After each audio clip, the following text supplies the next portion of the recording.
Hello, কেমন আছেন সবাই? আমি ডাক্তার মহুয়া। ভাবলাম যে একটা হেয়ার লসের একটা সিরিজ বানাই, যেটা হচ্ছে বিভিন্ন হেয়ারের বিভিন্ন প্রবলেম নিয়ে কথা বলবো। ওই হিসেবে আজকে হচ্ছে ট্রাইকোটিলোমেনিয়া মানে হেয়ার পুলিং ডিসঅর্ডার নিয়ে কথা বলছি। এর পরবর্তীতে অ্যালোপেশিয়া এরিয়াটা অথবা হেয়ার ট্রান্সপ্লান্ট সম্পর্কে কিছু বিষয় আপনাদের সাথে শেয়ার করার চেষ্টা করব। ট্রাইকোটিলোমেনিয়ার অনেক পেশেন্ট কিন্তু আমরা পাই, যেটা হচ্ছে একটা হেয়ার পুলিং ডিসঅর্ডার।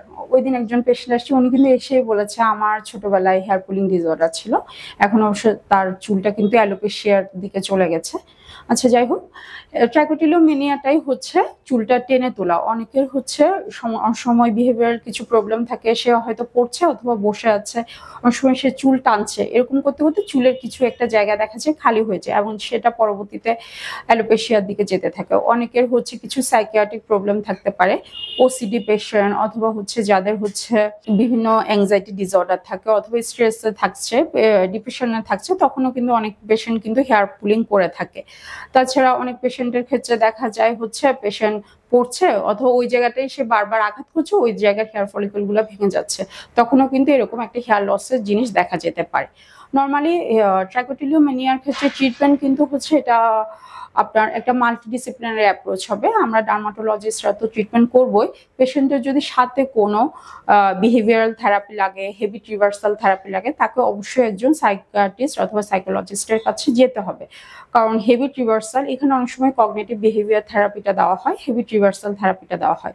পেশেন্ট যখন আমার কাছে আসবেন, পেশেন্টের প্রথমে কি করে আমরা একটা হিস্ট্রি নেওয়ার চেষ্টা করি, কেন পেশেন্টের এই সমস্যাটা হচ্ছে সেটা বোঝার চেষ্টা করি। হিস্ট্রি নেওয়ার পর নর্মালি যখন আমরা এই জায়গাটা ইন্সপেকশন করি, তখন কিন্তু আমরা কিছু হেয়ার ফলিকল ভেঙে আছে, ব্রোকেন হেয়ার ফলিকল, এগুলো পাই। ওটা দেখেও কিন্তু আমরা ট্রাইকোটিলোমেনিয়াটা ডায়াগনোসিস করতে পারি। তাছাড়া হচ্ছে আমরা উড স্ল্যাম্পের মাধ্যমে দেখতে পারি, অথবা হচ্ছে পেশেন্টের কোনো ফাঙ্গাল ইনফেকশন আছে কিনা ওটা এক্সক্লুড করে তারপর হচ্ছে আমরা ট্রিটমেন্টের দিকে যেতে পারি। তাছাড়া ডার্মোস্কোপ আছে, ট্রাইকোস্কোপির মাধ্যমেও কিন্তু আমরা পেশেন্টের এটা ডায়াগনোসিস করতে পারি। আর পেশেন্ট যদি একেবারে বেশি শিওর হতে চায়, তখন কিন্তু আমরা স্কিন বায়োপসি, যেটা মাথার চামড়া নিয়ে করা হয়, সেটা করতে পারি। পেশেন্টকে প্রথমেই ট্রাইকোটিলোমেনিয়ার ক্ষেত্রে পেশেন্টকে আমার প্রথমেই হচ্ছে রিঅ্যাসিওর করতে হবে যে এটা তেমন কোনো ফ্যাটাল কন্ডিশন না।